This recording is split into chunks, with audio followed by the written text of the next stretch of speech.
મેઘરજમાં પત્રકારની અભદ્ર ભાષામાં વાત કરનાર હોમગાર્ડનો વિરોધ જિલ્લા હોમગાર્ડ કમાન્ડન્ટને આવેદનપત્ર આપવામાં આવ્યું છે તો કેટલાક દિવસ અગાઉ મેઘરજ નગરમાં એક હોમગાર્ડનો જવાન પોલીસની સરકારી ગાડી લઈને જતો હોવાનો વિડીયો વાયરલ થયો હતો જે અંગેના પત્રકારોએ સમાચાર પ્રસિદ્ધ કર્યા હતા જેને લઈ આ હોમગાર્ડ જવાન ભૂરાયો થયો હતો અને હોમગાર્ડ જવાને સમાચાર છાપનાર પત્રકારને ફોન ઉપર અભદ્ર ભાષામાં ગાળો બોલી હતી તેમજ અન્ય પત્રકારને મારવાની ફોન ઉપર ધમકી આપી હતી જેને લઈ પત્રકારે મેઘરજ પોલીસ સ્ટેશનમાં હોમગાર્ડ વિરુદ્ધ ફરિયાદ આપી હતી જ્યારે જિલ્લા પોલીસ વડાની કચેરીમાં આવેલ હોમગાર્ડ કમાન્ડન્ટની ઓફિસમાં જઈ પત્રકારોએ જિલ્લા હોમગાર્ડ કમાન્ડન્ટને આવેદનપત્ર આપ્યું હતું ફોન ઉપર પત્રકારને બીભત્સ ગાળો બોલી મારવાની ધમકી આપનાર વિરોધ તેમજ જોવા મળ્યો છે હોમગાર્ડ સામે કાયદાકીય કાર્યવાહી કરવા પત્રકારોએ માંગ કરી હતી જે અંગે હોમગાર્ડ કમાન્ડન્ટે હોમગાર્ડ વિરુદ્ધ તપાસ કરી તેમજ કાયદાકીય તેમજ કાર્યવાહી કરવા પત્રકારોને ખાતરી આપી હતી.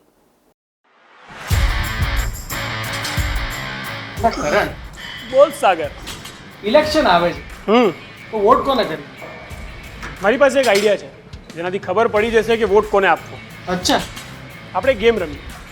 હું એક શબ્દ બોલું, એ સાંભળીને તારા મગજમાં જે પહેલો વિચાર આવે ને એ બોલજો. શરૂ કરીએ? ચલો શરૂ કરીએ.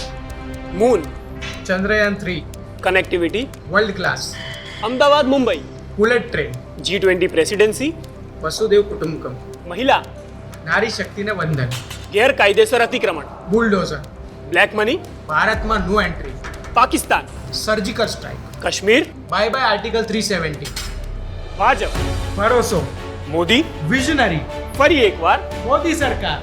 તો પછી કોણે વોટ આપવો એમાં કન્ફ્યુઝન ક્યાં હતું? સાચી વાત છે. તમે પણ આ ગેમ રમીને જ વોટ આપવા જજો. હા.